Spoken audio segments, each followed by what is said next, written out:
Eips, rapidinho aqui, ó. Você já conhece nosso irmão mais novo? O Plantão Cervejeiro é o primeiro podcast de notícias cervejeiras do Brasil, trazendo um formato dinâmico e direto ao ponto para te manter sempre por dentro do que rola no mundo da cerveja. Toda terça-feira tem episódio novo no seu agregador de áudio favorito. Dá o play e fique atualizado.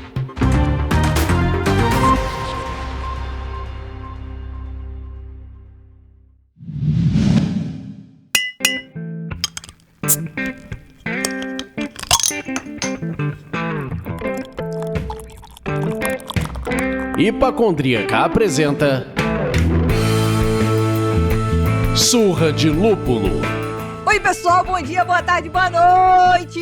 Eu sou Ludmilla, mais conhecida no Instagram, Hipacondríaca. E hoje, no quarto e último, por enquanto, programa dessa série sobre cerveja sem álcool ou baixo teor alcoólico, nós chegamos com uma promessa. Alô, Loi, tem Henrique Boaventura e promessa não é nossa, promessa não é minha, mas sim da marca, de beber todos os dias. Estamos aqui com o Fábio Bacarin, da 7 Days. Fábio, por favor, dá um oi pro pessoal. Oi, pessoal, eu sou o Fábio Bacarin, sou fundador da 7 Days, que é uma cerveja com a proposta de produzir cervejas saborosas e leves ao mesmo tempo. São cervejas com menos álcool e menos calorias. Que isso? Bom demais. Aprovo e gosto. E busco, inclusive, busco elas.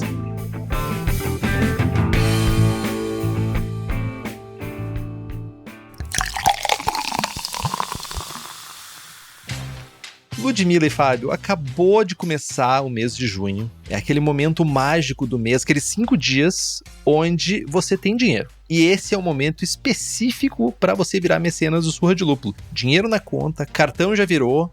É isso. Ser mecenas do Surra de Lúpulo te dá acesso a um grupo exclusivo do WhatsApp, promoção em cursos, cervejas e eventos, além de colocar na disputa por sorteios e brindes incríveis. Apoie e faça parte dessa comunidade. O link é apoia.se/Surra de Lúpulo, tudo junto. Mas ok, ainda não estamos no topo da tua prioridade de gasto, não tem problema. A gente tem um jeito grátis de você ajudar. Pega o link desse episódio e manda para aquele amigo ou amiga que curte cerveja especial. Espalhe a palavra do Surra de Lúpulo para o mundo. Agora, outro jeito de ajudar é seguindo a gente na sua plataforma de áudio preferida e deixando aquelas 5 estrelinhas na avaliação. Isso ajuda as plataformas a entenderem que somos relevantes para você.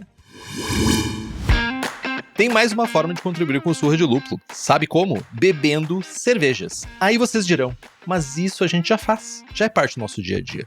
Não, meus amigos, aqui me refiro a comprar e consumir cervejas de quem ajuda o Surra de Lúpulo a se manter no ar e com a casa arrumadinha, bonitinha, cheirosa. Sabe quem é essa pessoa? Essa empresa? Stannis, que não só produz rótulos incríveis e de altíssima qualidade, mas também vai além. Proporcionam experiências completas em seus bares próprios e o e-commerce que entrega cervejas do Oiapoque até o Chuí. E o melhor, quem está nos ouvindo pode aproveitar o cupom SDL12 para garantir 12% de desconto em qualquer produto no site stannis.com, Stannis com 2 N's. Aí.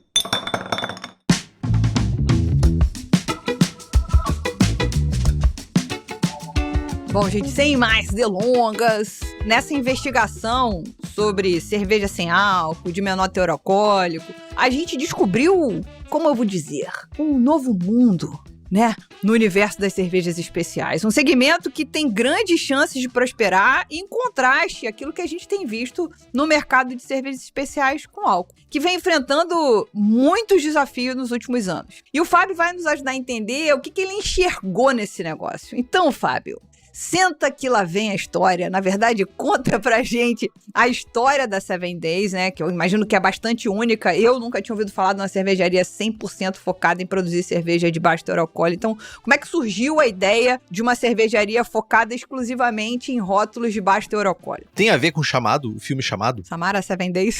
Exato.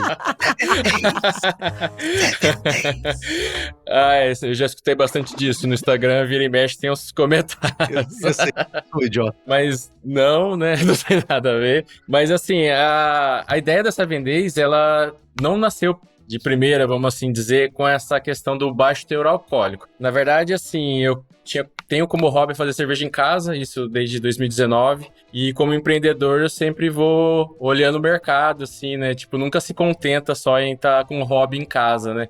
O que dá para fazer, o que dá para oferecer de diferente pro mercado, tem oportunidade. E assim, no começo da 7 Days a ideia era fazer cervejas saborosas e fáceis de beber. Então o foco muito era esses dois pontos, né? O sabor e facilidade e a drinkability da cerveja, né? E daí com isso eu fui pesquisando um pouco mais e encontrei o mercado das low alcohol e as no alcohol beers, né?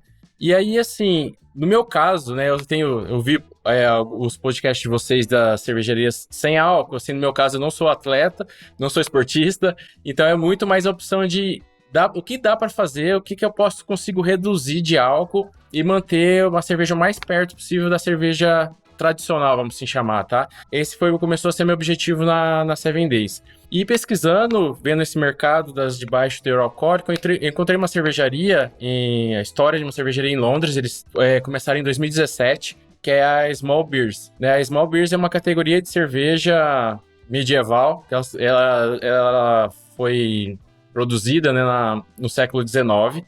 E esse pessoal, eles fundaram essa cervejaria em 2017 com o foco, igual o da 7 Days. A 7 Days é 100% inspirada neles, que assim, é produzir cervejas de baixo teor alcoólico, na verdade de 2,8% de álcool para baixo. Eles só fazem isso. E lá tem essa história dessa cerveja, né, essa small beer, então isso facilitou de certa forma lá na região, na Europa.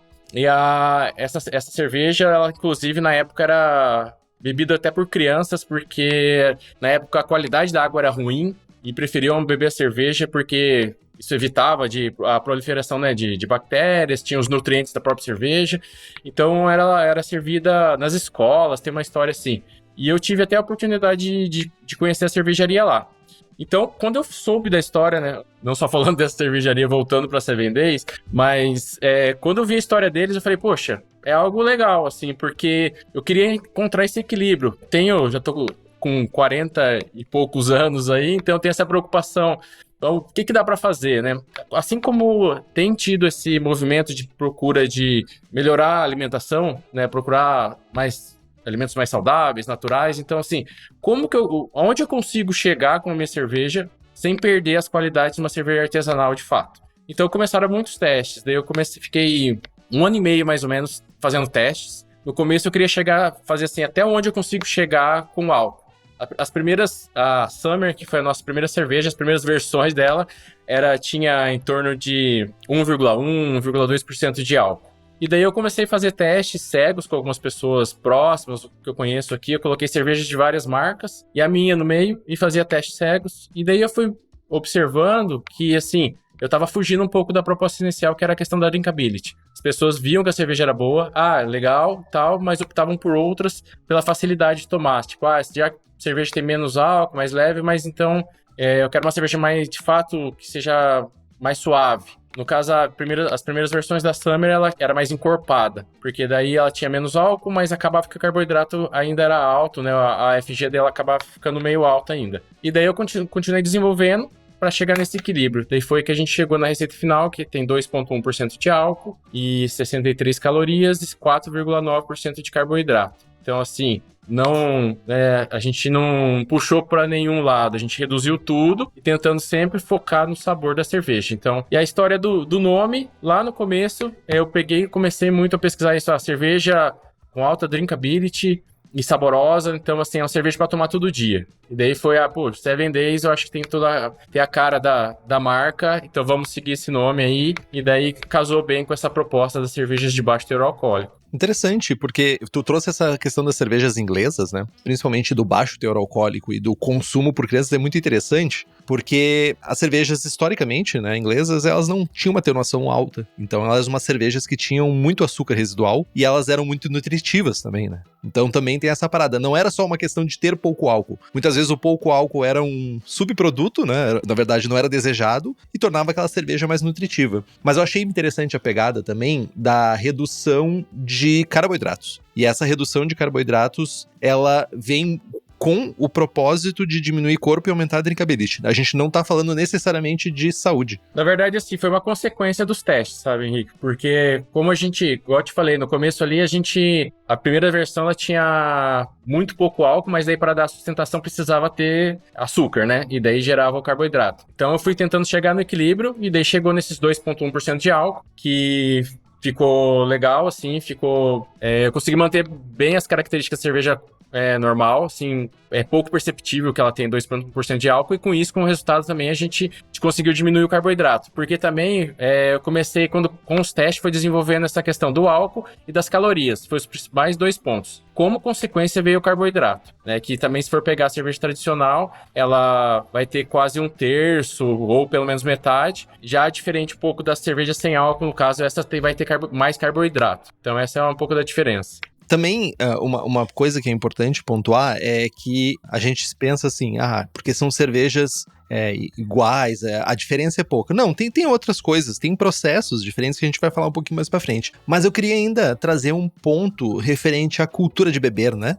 Que, teoricamente, vale a pena gastar dinheiro com cerveja, ou a cerveja é boa quando tem álcool, né? Eu não sei por que na cabeça das pessoas tem essa parada que tu não tá pagando pelo líquido, tu tá pagando pela quantidade de tontura que aquele líquido vai dar pra ti. Então, tem um rolê de custo-benefício quanto a isso, né? Que desafios que vocês enfrentaram por causa disso, né? Ou possivelmente, eu tenho quase certeza que ainda enfrentam, né? Para quebrar essa barreira de... Não é só encher a cara, não é só consumir álcool, tem mais aqui dentro dessa cerveja. O que vocês enfrentam isso no dia a dia, ou pelo menos já botaram para trás? A gente ainda enfrenta bastante, no começo foi mais difícil. Eu acho que é muito a questão de conseguir fazer a mensagem, né? O produto chegar para as pessoas certas, porque... Sim, no começo tinha muitos comentários, tipo, poxa, 2% de álcool, melhor tomar Fanta, né? Então, assim, tem esse tipo de coisa. Eu acho que o que a gente fez muito é continuar investindo na divulgação da questão dos benefícios da cerveja. As premiações que a gente ganhou também em alguns concursos ajuda bastante de fato, a carimbar, vamos dizer assim, a qualidade da cerveja. Né, que eu acho que tem essa desconfiança, existe um histórico dessa questão de cervejas com menos álcool, que às vezes não tinha tanta qualidade de uma cerveja normal. Então, assim, é muito questão do público. Vai ter o público que quer beber preocupado com a quantidade de álcool, né? Como você falou, paga pelo álcool. E agora tem aqueles que gostam da cerveja, buscam sabor, variedade, estilos diferentes e querem apreciar tranquilo, sem se preocupar com ressaca. A ideia de baixar o volume alcoólico é assim, chegar nesse ponto que eu consigo manter essas características, então não vou sentir a falta, né, da cerveja porque eu tô tomando uma cerveja normal, mas eu vou ter menos impacto, tanto no momento, né, a embriaguez em si, quanto depois no dia seguinte. Então, assim, tem esse desafio ainda, eu acho que tem muito a trabalhar. Aqui no Brasil é um mercado novo, acho que fora a gente vê não só as sem álcool, mas, por exemplo, nos Estados Unidos a gente tem as light beers, que já tem um histórico, já são bem mais maduras lá, né? Já são mais comuns. É o que é mais vendido nos Estados Unidos, né? São light beers. Exato. Então, é o mais próximo, vamos assim dizer, só que a gente ainda vai um pouco além com quantidade de álcool, mas seria o mais próximo, sabe? Aqui no Brasil, parece que quando a gente fala light, aqui no Brasil parece que tá denegrindo a qualidade do produto, né? Então, na verdade, tem isso, sabe? Mas calma que você tá indo lá na frente, calma que o Brasil ainda é nosso, diria minha mãe de criação, então calma.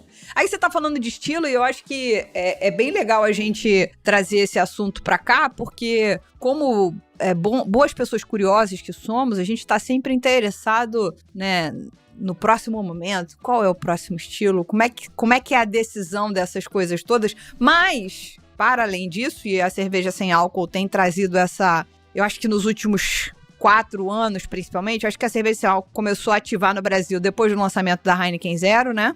Ativar que eu digo de, uau, é possível beber uma cerveja que se pareça com álcool e gostar. Mas eu acho que nos últimos 3 ou 4 anos as cervejas sem álcool têm começado a entender que é preciso, de repente, parar de pensar em fazer ou só uma lager super leve sem nenhuma característica, ou só IPA, e aí estão investindo em outros estilos que funcionam melhor, que vão trazer mais aroma, mais sabor e vão agradar o consumidor. Então a pergunta é, alguns estilos de cerveja se adaptam melhor à tua proposta de uma cerveja de baixo teor alcoólico, ou isso não faz diferença? E como é que é o processo dessa decisão, dessa criação desses novos rótulos para manter esse quê de variedade que o mercado vai te pedir, né, nesse começo, e inovação? Porque eu imagino que talvez depois de algum tempo você vai falar assim, cara, eu vou estar 3 rótulos que vão ser fixos para sempre, porque eu já entendi que é isso aqui que vende bem e eu preciso escalar agora, não sei. O que você fala pra gente aí?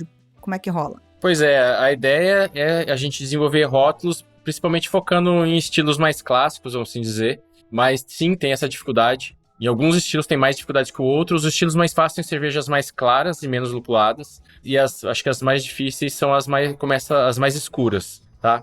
Porque, por exemplo, algumas... Vamos dizer, eu gosto particularmente de uma Porter, por exemplo. Só que ela é mais encorpada, então assim, eu vou ter mais dificuldade para manter o álcool, né? Eu vou conseguir, mas talvez não reduzir tanto perto de 2%.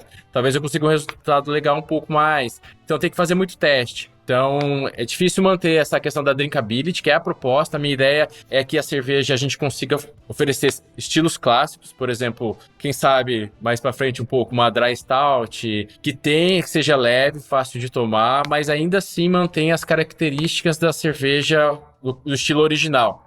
Não vai ser, né? Se a gente for ao pé da letra, provavelmente no BJCP, vamos dizer assim, outros guias, mas que pelo menos tem as principais características de uma forma mais suave. Então, assim, a ideia é manter, sim, alguns estilos fixos, como você disse, Lud, mas é mais esses estilos clássicos. Não penso em nada hype, como a gente acaba tendo bastante no mercado, mas eu acho que são mercados aí que também existem, mas não é a ideia das Avendês, não é a ideia cervejas muito complexas. A ideia é manter esses estilos clássicos. Tá, antes de passar a bola pro Henrique, eu tô me lembrando de um programa que a gente gravou com o Júnior da Cerveja A Voz, há muito tempo atrás, bem no comecinho do Surra, e a gente conversando com ele.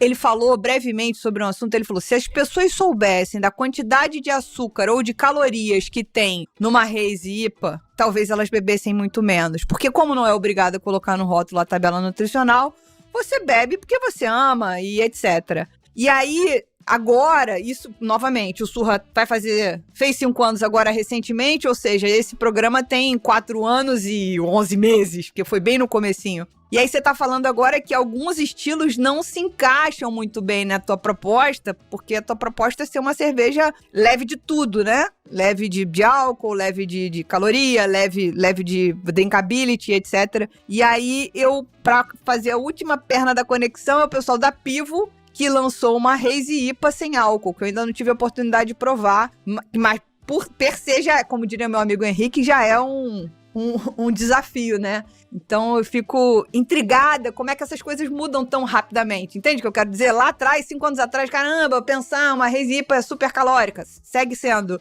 Mas aí alguém vai lá e faz uma IPA, 0 Hazy IPA.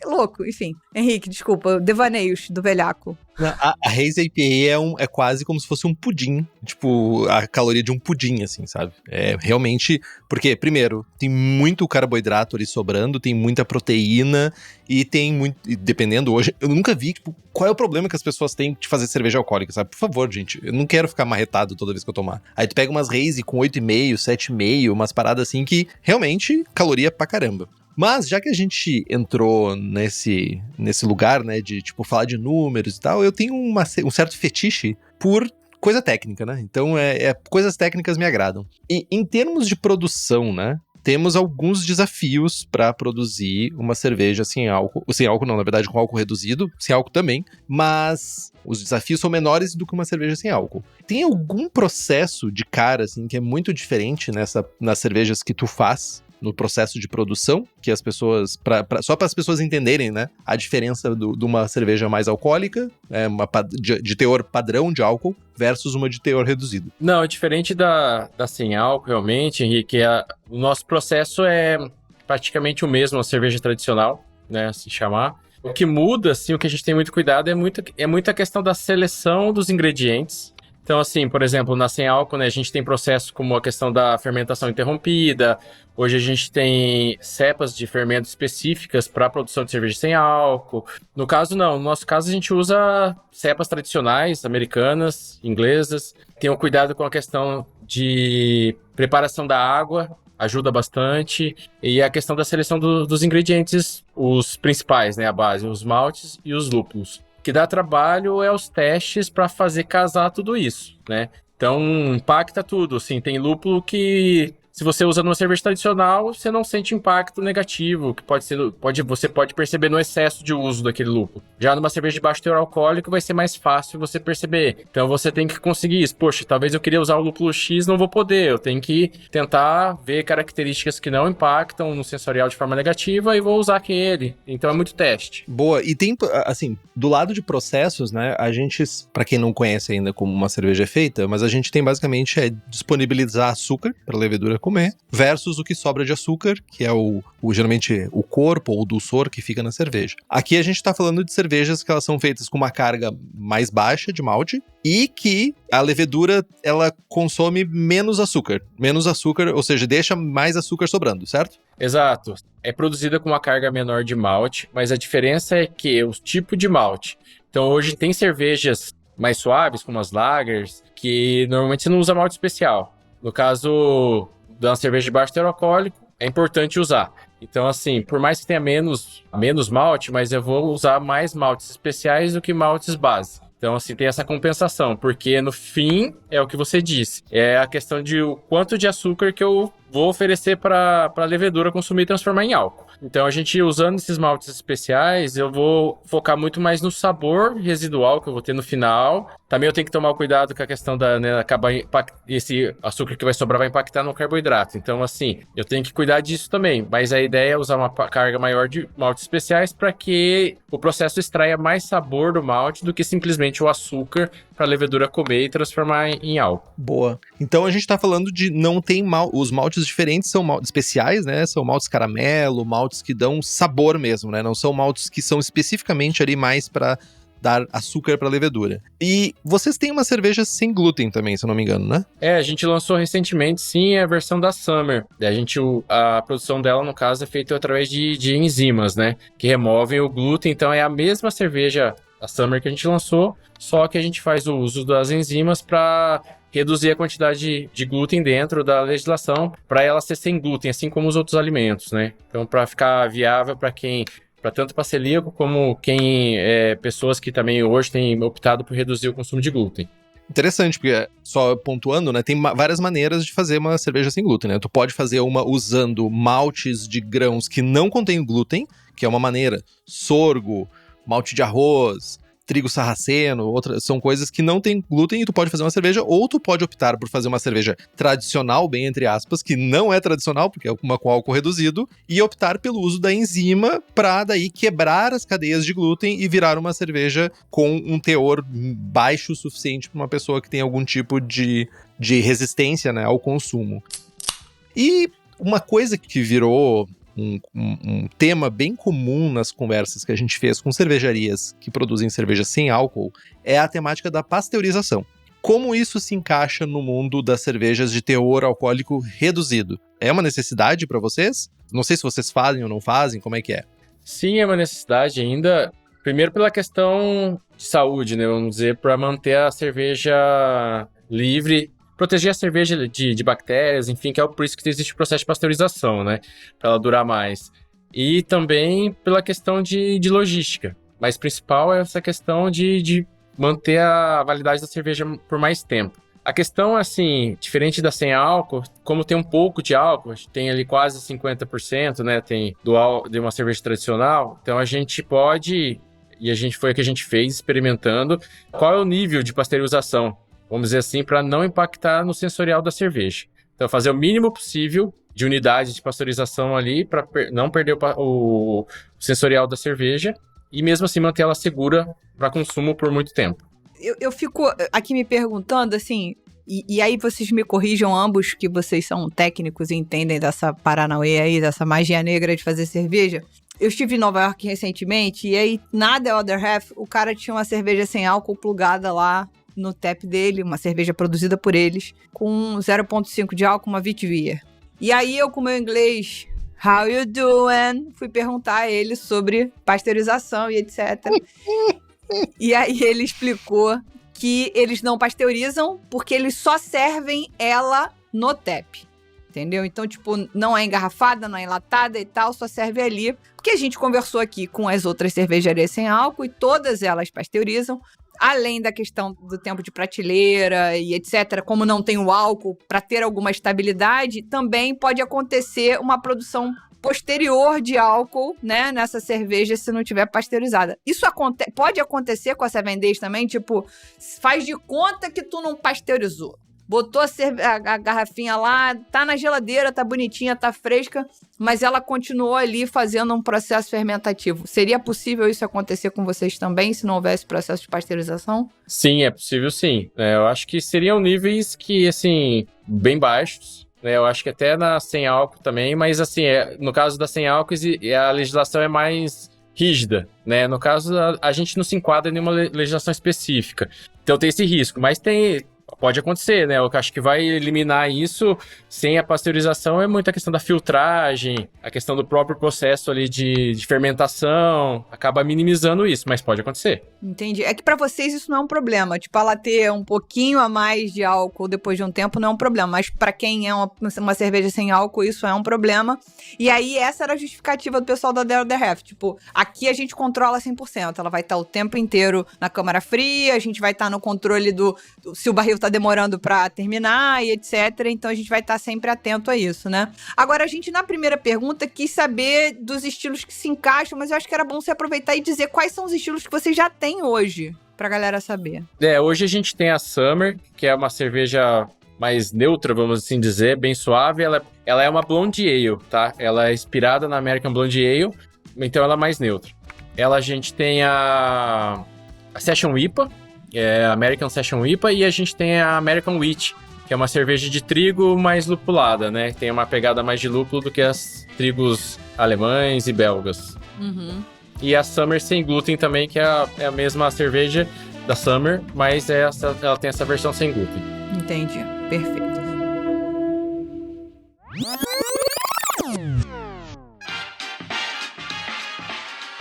Tem novidade na área. A Prússia acabou de lançar a Puro Mousse, uma porter com cacau e maracujá. É uma cerveja cheia de personalidade, com equilíbrio entre o doçor do cacau e a acidez do maracujá. Ela tem 7% de teor alcoólico e aquele perfil aconchegante que pede o próximo gole e é perfeita para os dias mais frios. Já tá no site e quem ouve o podcast tem vantagem. Use o cupom SURRA na sua primeira compra a partir de R$ 99,00 no site e leve 3 cervejas de brinde.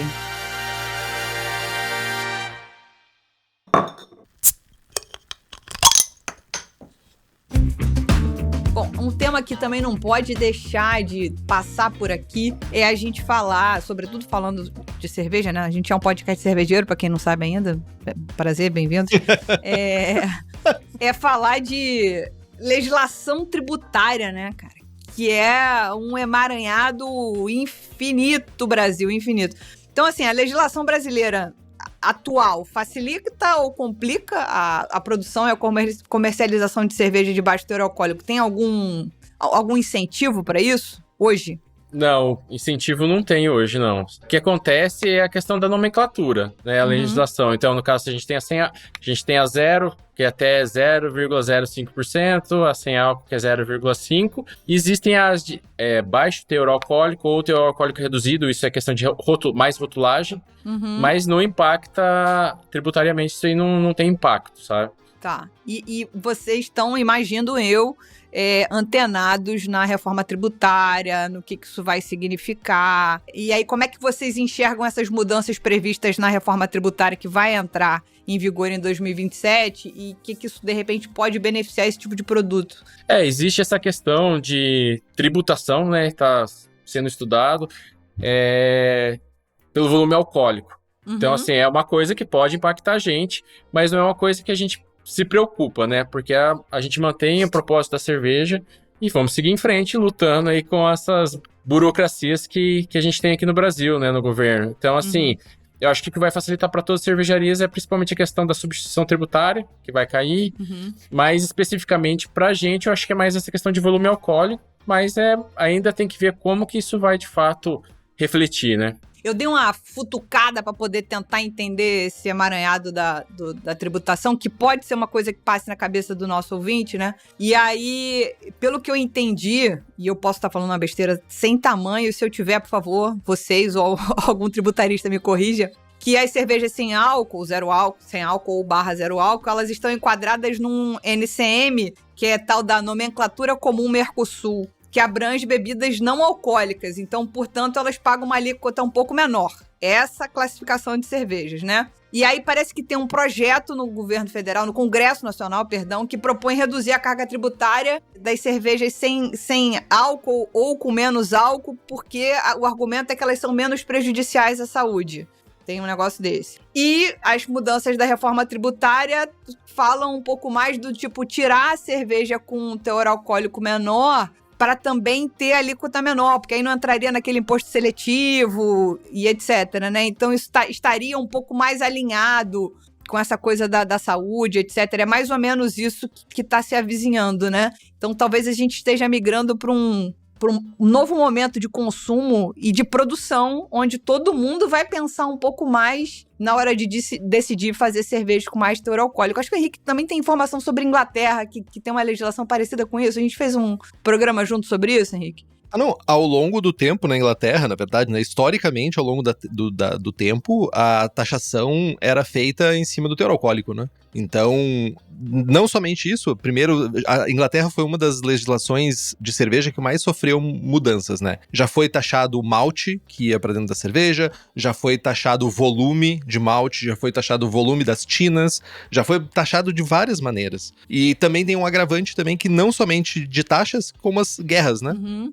A escassez de insumos também fez com que as cervejas inglesas fossem menos alcoólicas. Não é nada novo, na verdade. A gente tá seguindo uma tendência que aqui é uma tendência por outros motivos, mas historicamente é por escassez, é por taxas comerciais, é realmente por questões de dinheiros, né? Tipo, vamos embutir dinheiro para ganhar mais dinheiro em cima do álcool. Então, e assim, também tem uma coisa mega importante, né, falar sobre a Inglaterra, é que o álcool na Inglaterra já foi uma doença gigantesca, né, no século XVIII e século XIX. Inclusive, tem um livro muito bom que se chama Volta ao Mundo em 6 Copos, se eu não tô enganado, que fala sobre a história do gin na Inglaterra, que não é só sobre cerveja, que a galera morria tipo, muito rápido bebendo gin, porque era uma coisa muito barata. Então essa taxação sobre álcool vem também sobre de uma forma de controlar também um pouco o consumo, né? Também vinha um pouquinho por esse lado. A gente vai cair nesse lugarzinho agora, você vai dar uma mergulhada justamente nessa coisa meio cultura, eu acho. Eu digo de cara, de antemão, que eu acho que é importante, são extremamente importantes campanhas educativas, campanhas de conscientização,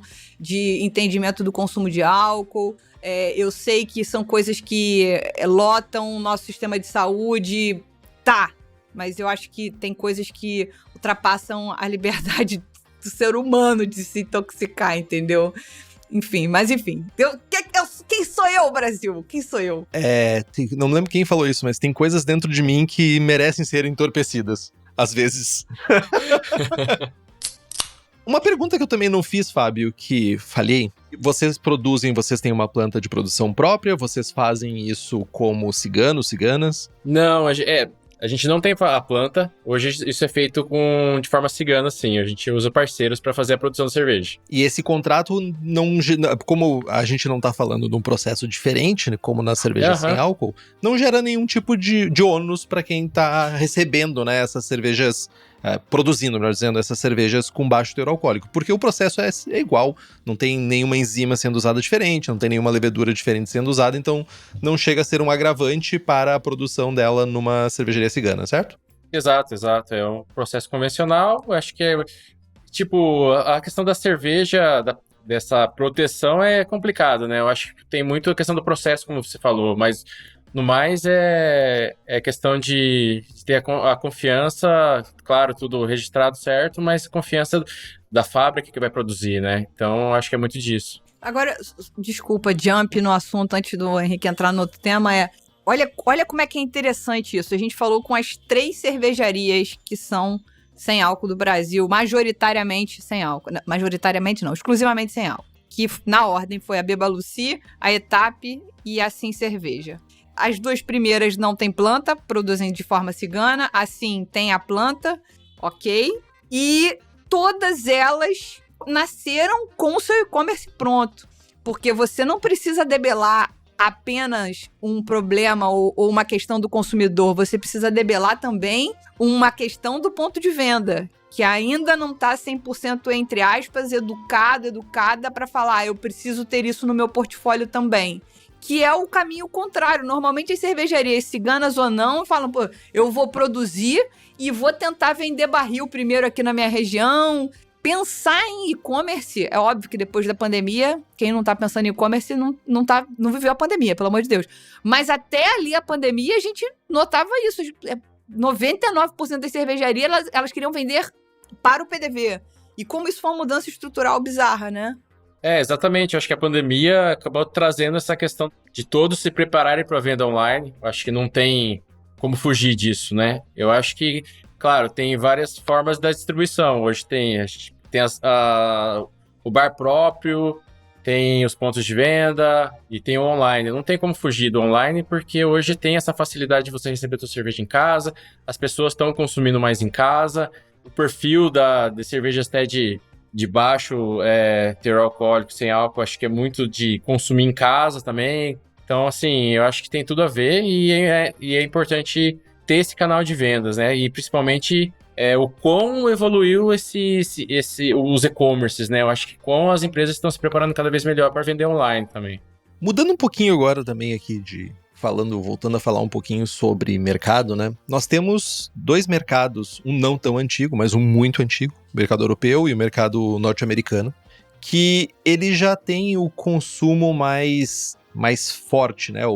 Mais forte não é a palavra correta, mas já está mais disseminado o consumo de cervejas de baixo teor alcoólico. Como tu mesmo falou, as light beers nos Estados Unidos, elas, se eu não me engano, elas ocupam 60% a 65% do mercado de cervejas. É brutal, assim, a diferença. E tem outras questões também, questões culturais, de beber menos, e também um pouco pelo lado de legislação, como a gente falou, valores mais baixos de taxas, ou incentivos maiores para a produção dessas cervejas. Do teu ponto de vista, Fábio, tu acha que o Brasil está pronto para que isso se torne uma tendência, para abraçar essa nova visão sobre cervejas? A gente está falando especificamente de cerveja aqui, mas também poderia expandir isso para vinhos, poderia expandir isso para outros mercados que também estão, de certa forma, criando variantes com baixo teor alcoólico. Tu acha que a gente já está pronto para isso ou ainda é um caminho a ser caminhado, a ser amadurecido?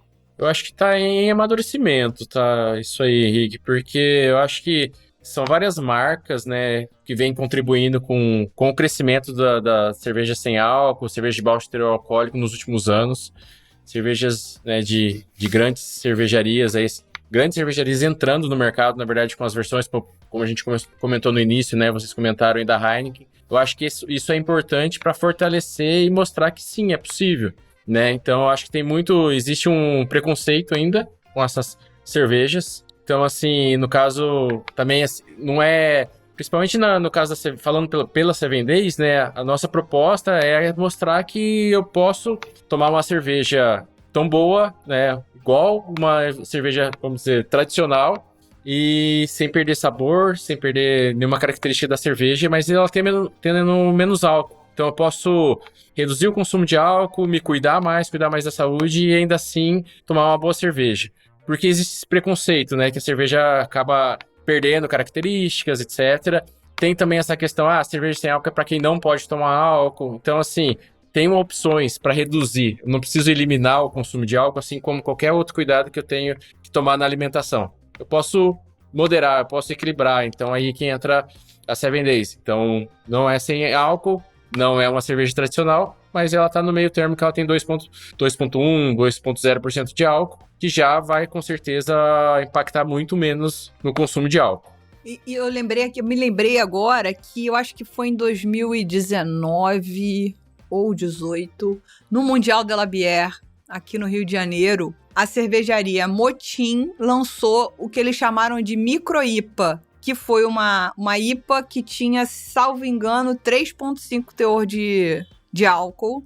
Foi muito interessante, foi muito legal. Inclusive essa coisa de beber muita cerveja e não ficar bêbada. Então isso foi interessante. E eu ouço muito, toda vez que eu ouço falar das cervejas de baixo teor alcoólico, as Light, né? A Coors Light, a Bud Light nos Estados Unidos, eu ouço as pessoas falando, eu bebo essa cerveja naquele dia que eu falo assim, quero tomar um monte, mas eu não quero me arrebentar no dia seguinte. Novamente, não vem de um lugar de consciência, né? Vem de um lugar de eu vou estoporar a boca do balão, mas eu quero fazer um controle de danos.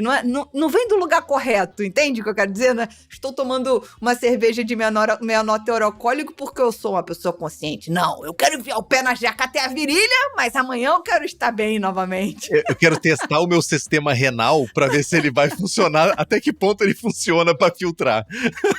Ai, que pariu, cara. Eles têm, inclusive, palavras, né, pra esse tipo de cerveja, que é quaffable, chuggable, e não tem traduções direto. Por exemplo, chuggable seria de tu tomar de virar. De gole, blá, blá, blá, virar. Quaffable, se eu não me engano, é que, tipo, tu pode beber várias e não sentir peso no corpo, nem nada disso. Eles têm palavras específicas pra isso. A cultura é muito bonita, né? E outra coisa que eu vi recente, que tá rolando lá a temporada de beisebol. E aí tem agora o copo, que é um taco de beisebol bizarro, né? Alguém gostou muito desse copo, tu não tem noção, Fábio. Eu gostei muito desse copo. Ela queria muito esse copo. Eu queria muito esse copo. Mas, na verdade, a gente tem que pensar que o Fábio disse que, de repente, as pessoas vão comprar a cerveja a 7 Days pra beber em casa, tranquilo e tal, não sei o quê. Eu acho que tinha que estar vendendo esse em chopp no Maracanã, sei lá, no Grenal. Porque isso, uma cerveja de menor teor alcoólico, essa macharada, essa gente louca que vai nos estádios, ainda bem, Brasil, vai lá, vão beber uma cerveja de menor teor alcoólico, vão ficar, consequentemente, com menor potencial ofensivo, entendeu? Eu acho que tem uma... Já pensou, tu assina um contrato desse? Fechar um estádio? É por jogo. Não, com certeza. Eu acho que faz todo sentido o que você está falando e é o que a gente imagina também, porque o problema é essa questão do amadurecimento mesmo das pessoas, né? Entender que, vou aproveitar, assim como vocês disseram que tem esse costume já fora, tipo, quando eu for beber muito, eu vou beber uma cerveja light. Então é isso, né? É uma cerveja que eu posso tomar a rodo, né? E sem me preocupar com a ressaca no dia seguinte e sem preocupar com os efeitos agora, né? Então, assim, aquela história de você tá por exemplo, no churrasco da firma também, você tá lá, você vai tomar uma cerveja normal, daí começa a ficar o pessoal chato, não sei o quê, não tem esse risco. Total. Então, você vai tomar uma cerveja boa, que tem o teor alcoólico reduzido, e não vai ter esse risco, cara. Você tem que tomar muito. Você vai enjoar de cerveja, mas você não vai ficar louco. Gente, é que também tem uma parada, tá? Gente chata e ser humano, tipo, tem gente que não tem solução, tipo assim, não adianta dar cerveja sem álcool, com pouco álcool, tipo assim, a solução é isolar a pessoa mesmo, tipo, tira ela do convívio social.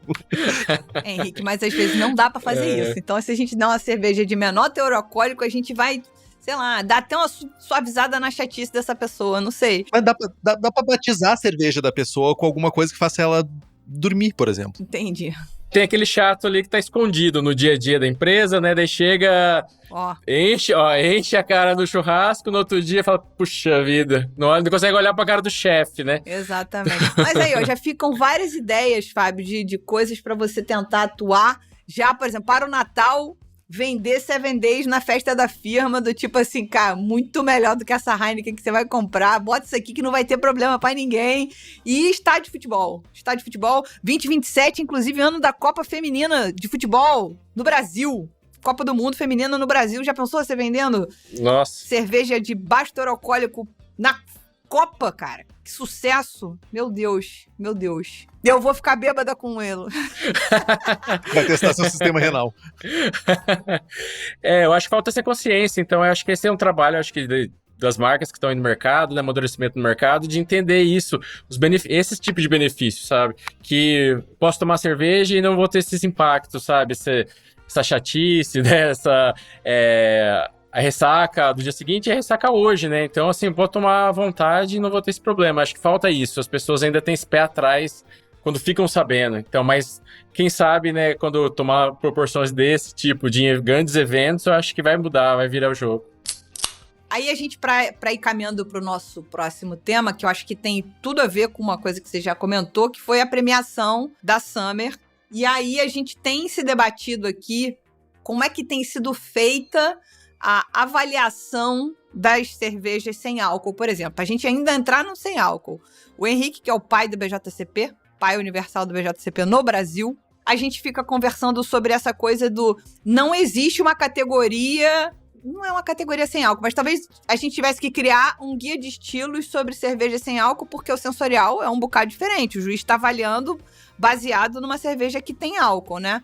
Então, assim, como é que a participação em concursos impactou na história da marca? A gente sabe que quando é um bom concurso de renome, isso ajuda a dar uma engatilhada na marca, e vocês já tiveram isso, né? Então, funcionou, não funcionou e tal? E quais foram as medalhas que vocês ganharam? A gente ainda tem esse problema realmente da questão de como categorizar essas cervejas, né? Como você falou, a sem álcool ainda, ela acaba entrando na maioria dos concursos como bebida não fermentada ou de malte, alguma coisa assim, se não me engano, né, Henrique? Non-alcohol malt beverage, alguma coisa assim? Eu acho que é nessa linha. Então não tá tão claro, parece. Eu não sei se ainda, né, é ok. No caso da Seven Days ainda é um pouco mais complicado, porque não tem uma categoria específica. O mais perto são as Session Beers. Só que as Session Beers vão até 4% de álcool. Foi o que aconteceu. A gente ganhou 3 premiações no ano passado. A cerveja, ela nasceu ela foi lançada em março do ano passado. E nesse meio tempo de lançamento, inclusive, a gente se inscreveu no concurso brasileiro. E logo que lançou, então a gente já, graças a Deus, saiu com um prêmio, uma medalha de prata, que foi no CBC 2024, na categoria Session Beer. E a gente concorreu com cervejas nessa proporção de álcool. A maioria delas, pelo menos as outras medalhistas, eram 4%. Então isso foi muito legal para, de fato, demonstrar a qualidade da cerveja, porque a gente acaba passando despercebido, parece que não é importante, mas porque assim, tem uma cerveja de 2% de álcool, que foi medalhista, e concorreu com cerveja na faixa de 4%, que é a maioria das cervejas tradicionais mais leves hoje, né? E já outro concurso que a gente ganhou, né, no caso, foi a etapa nacional, mas é um concurso internacional, que é o World Beer Awards, e ele já tem uma categoria específica, então já ajudou bastante. Parece mais justo, sabe, no fim das contas, a avaliação. Então é uma categoria que eles avaliam cervejas sem álcool e cervejas de até 2,5% de álcool. E dentro eles têm subcategorias. Então eu tenho essa categoria maior, e dentro eu tenho daí Pale Ale, eu tenho Dark Ales, tenho, eu acho que cervejas, eu acho que tem Sour, cerveja de trigo, enfim, tem cervejas subcategorias dentro dessa área. Então, eu acho que isso acaba sendo mais justo. Foi quando a gente ganhou a medalha de ouro na categoria de Pale Ale, dentro dessa categoria de No e Low Alcohol. E foi Country Winner nessa categoria também, na etapa do Brasil. Acabou que na etapa mundial a gente não foi escolhido, que eles escolhem somente uma cerveja da categoria toda. Mas me pareceu assim, tem essa... É mais claro a categoria, né? Essa categorização nesse concurso. Mas a maioria dos concursos, eles seguem o BJCP e acaba não entra dessa forma, entra na Session Beer. E daí, no caso, no World Beer Awards, a gente concorreu tanto com cervejas sem álcool, como cervejas com até 2,5%. E, assim, para nós foi muito valioso ganhar, porque a gente, concorrendo com todo esse rol de cervejas, conseguiu se destacar. E essa dificuldade de mostrar a qualidade da cerveja. Então, os prêmios, eles fortalecem muito isso. Então, foi muito legal. Tem uma coisa que eu ia trazer que eu queria só me corrigir. A Non-Alcohol Malt Beverage é para cervejas abaixo de 0,5 ABV. Session Beers é para cervejas abaixo de 5% de ABV. Ou seja, amplia muito a competição. Muito. É um range muito grande, né? É muito grande. É muito grande. Entre 0,5, tá? Pensem comigo. Entre 0,5 e 5 é muita cerveja diferente que pode se encaixar aqui. E é Session Beer, tipo assim, Session Beer, não é Session XYZ. Apesar de que o BA, ele também tem a Session IPA, se eu não estou enganado, Belgian Session Ale, acho que seriam esses estilos separados, e a Session Beer mesmo. E realmente a World Beer Cup tem as Session Beers também, e também as non-alcohol, que daí seria clássico, Ale Lager, lupuladas e estilos specialty. Então, enfim, ainda é um mercado a se desdobrar, um mercado ainda a gente conversou, inclusive, isso, eu não lembro se foi com a Sim, que a demanda vai surgir do mercado, né? Não o contrário. Os concursos se adaptam ao mercado, não o mercado aos concursos. Então, vai ser uma coisa que naturalmente vai se separando, do meu ponto de vista. Vão surgir categorias mais ajustadas para essa competição mais justa. Mas vai demorar. Você acha que vai demorar? Mais de uma pessoa falou comigo que vai demorar. Eu não quero que demore. Eu também não quero, mas assim, ó, vamos. Eu diria que, por exemplo, Catarina Sauer foi uma que não demorou. Mas teve um lobby gigantesco. Catarina Sauer, produzido em todos os cantos. Teve muita gente fazendo. A gente quer ver mais cervejas com baixo teor alcoólico sendo produzidas, mas depende especificamente de produção. Não adianta ter um concurso lá com uma low alcohol e somente a 7 Days concorrer. Tem que ter. Sim, não, claro. Mas o push vai vir dessas empresas. Essas empresas que vão começar a exigir dos concursos que tenham uma categoria assim. Sim, eu acho que é a questão, acho que faz todo sentido a questão da demanda, o mercado demandar para que os concursos se adaptem, vamos assim dizer, mas com certeza é uma coisa mais, também acho que é mais demorado, infelizmente, mas porque acaba sendo mais, querendo ou não, o concurso é mais burocrático também, né, então tem toda essa mudança, essa adaptação de conseguir encaixar essas cervejas, eu acho que vai levar um tempo ainda, mas com certeza vai acontecer, assim como alguns concursos já têm, né, uma categorização um pouco melhor, mas é a tendência.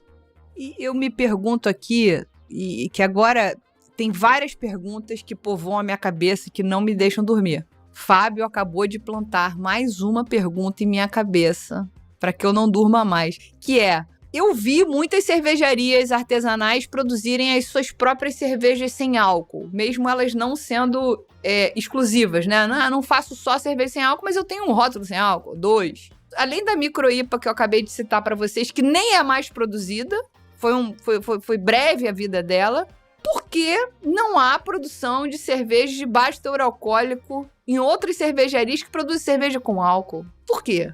Pois é, eu acho que é um mercado muito específico, né? Porque a gente fica no meio termo ali de sem álcool e cerveja tradicional. Então eu acho que assim, tem essa questão de ainda conseguir convencer as pessoas que é uma ótima opção para reduzir o consumo de álcool. Tem poucas cervejarias fazendo, de fato, sim, igual você falou, não lembra, né, quase nenhuma. A gente tem, eu não sei se está no mercado ainda, mas a Guzi, ela produziu um tempo a Low IPA, que ela tinha 2,7% de álcool, se não me engano. A própria Voz, que vocês comentaram no começo, né? Verdade. Eu também fui atrás deles no começo, assim, de história deles, né? Acabei não falando com o Júnior, mas fui atrás da história deles. E eles lançaram 2 ou 3 lagers que tinha a mesma, inspirado nas Small Beers, inclusive eles tinham no site a história da Small Beer lá, inglesa. Então, assim, realmente tem pouco investimento nisso. Eu acho que, assim, o mercado vai ganhando força e assim, como o mercado cervejeiro vive de experimentos, né? Vive de novidades. Então, acho que tem um potencial para explorar mais esse tema também, para as pessoas entenderem que é mais uma opção. Então, acho que quanto mais a gente tiver coisas diferentes nessa linha de redução de consumo de álcool, eu acho que é válido, é ganho para todo mundo, né? Então, eu quero reduzir o consumo de álcool. Tem uma cerveja sem álcool, poxa, mas tenho essa aqui que tem menos teor alcoólico. Daqui a pouco tem outras marcas que vão estar fazendo também. Então é cada vez melhor para o consumidor. Tem uma coisa que também, isso geraria outro programa, Lud. Talvez você vai querer tomar notas. Que é o seguinte: existem estilos que eles nascem de baixo teor alcoólico. Ordinary Bitter, Scotch Light, Berliner Weiss, Goza, são estilos que eles nascem com teor alcoólico baixo. Aí o que acontece? Quando cervejarias... Isso é informações do Instituto Sovaco, entendeu?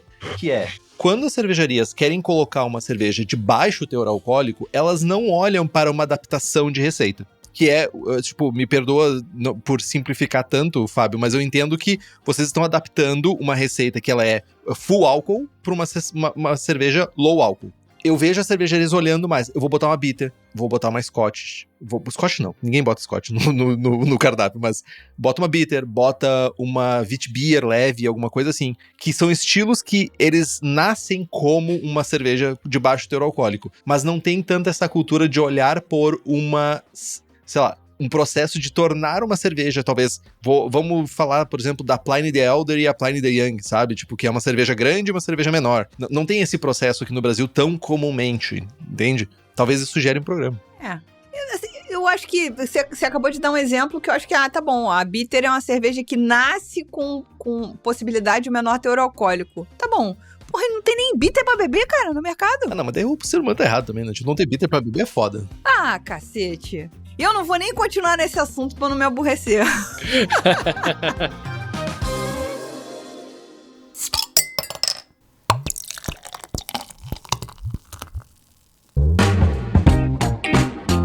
Fábio, já se encaminhando, então, pro fim mesmo, e olhando pro futuro, pro horizonte, além do alcance, quais são os planos da 7 Days? Vocês pretendem expandir mais a linha de produtos, explorar mais estilos, ou até, não sei, atuar em outras frentes dentro da categoria de cervejas especiais? Vocês estão com alguma coisa dessas rodeando vocês agora? Olha, a gente principalmente quer manter forte, vamos assim dizer, no propósito de cervejas de baixo teor alcoólico. Sim, expandir estilos, né? A ideia é sempre estar testando, estudando, olhando quais estilos o consumidor tá procurando, gosta mais, qual que vai se adaptar melhor nessa pegada do menos álcool. Então, expandir sim o portfólio de opções, dentro daquilo que eu falei um pouco lá atrás, da questão dos estilos mais clássicos. E assim, a questão de expandir tem muita coisa aqui para olhar aqui internamente, para a gente entender um pouco mais para onde vai. Então, hoje, nosso principal canal de distribuição é o site. Então, existe possibilidade de pontos de venda, mas existe uma série de desafios.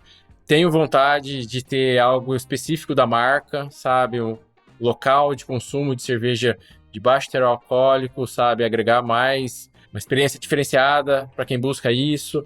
Então, assim, tem possibilidades. Eu acho que vai muito do que a demanda vai gerar, né? Como vai ser essa geração de demanda, esse crescimento. Mas a gente acredita muito nisso, nessa pegada do baixo teor alcoólico. Acho que tem oportunidade para crescer para vários caminhos aí. Eu só para dar uma amarrada final, assim, eu acho que o papel da grande indústria, para mim, tem vezes que ela atrapalha, óbvio. Porque ela é gigante, faz monopólio e aí, enfim, caga tudo.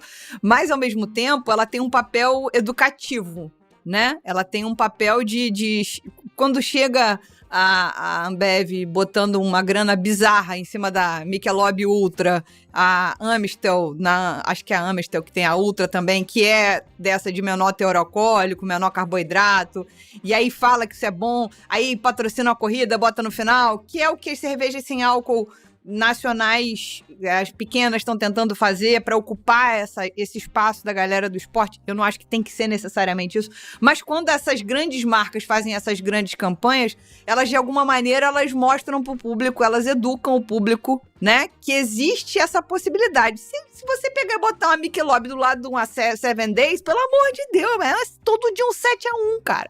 Não tem como a pessoa falar que uma... Entendeu? Mas, enfim, a gente ainda não chegou nesse lugar de conseguir nem...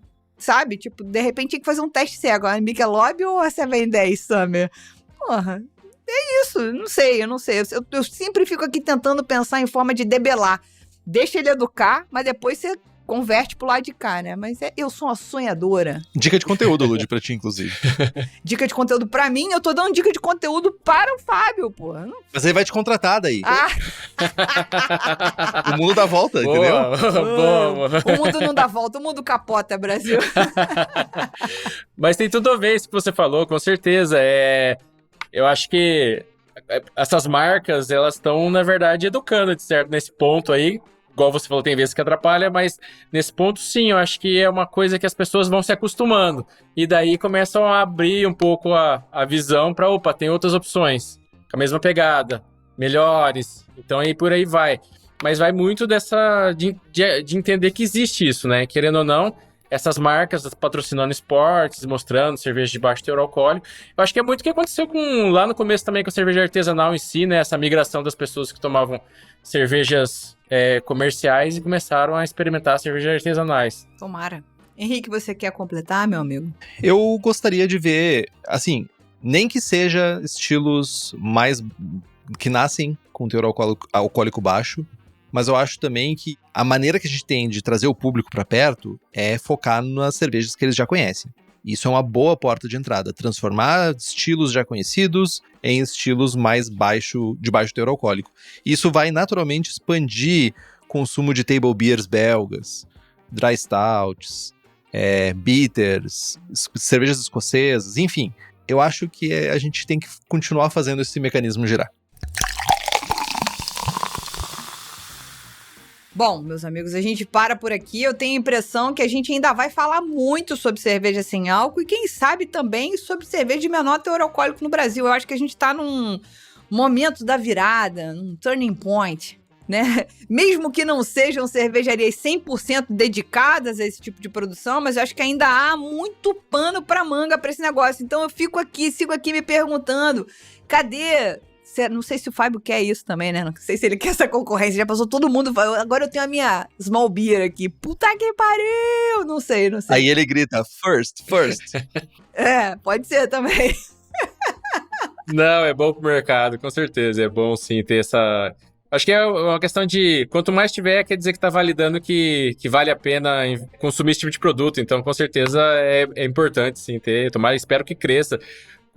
Porque até essa questão do amadurecimento vai contribuir. Bom demais. E se você ouviu a gente até aqui, lembre-se de participar conosco nas nossas redes sociais, @surradelúpulo, tanto no Instagram quanto no TikTok. Tem alguma sugestão de pauta e convidados, mande e-mail para contato@surradelúpulo.com.br. É isso, meus amigos. Obrigada, Fábio. Foi um prazer tremendo. Você é um simpático. Desejo que dê tudo certo aí. E... quem ouviu o programa até aqui vai saber. A gente vai pedir um desconto, o Fábio só vai saber se você for lá no Instagram saber qual vai ser o desconto ou não. Não sei. Até semana que vem. Eu não sei.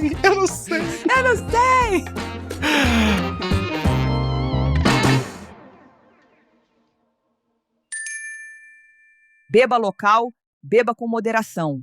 Este podcast é produzido pela BAC Produções e Comunicação e está disponível no Spotify, YouTube ou na sua plataforma de áudio preferida. Na nossa equipe, contamos com a colaboração de Henrique Boaventura, Ludmila Almeida, Gabriel Gurian, apresentação, redação, blog, e Rubem Geis na edição.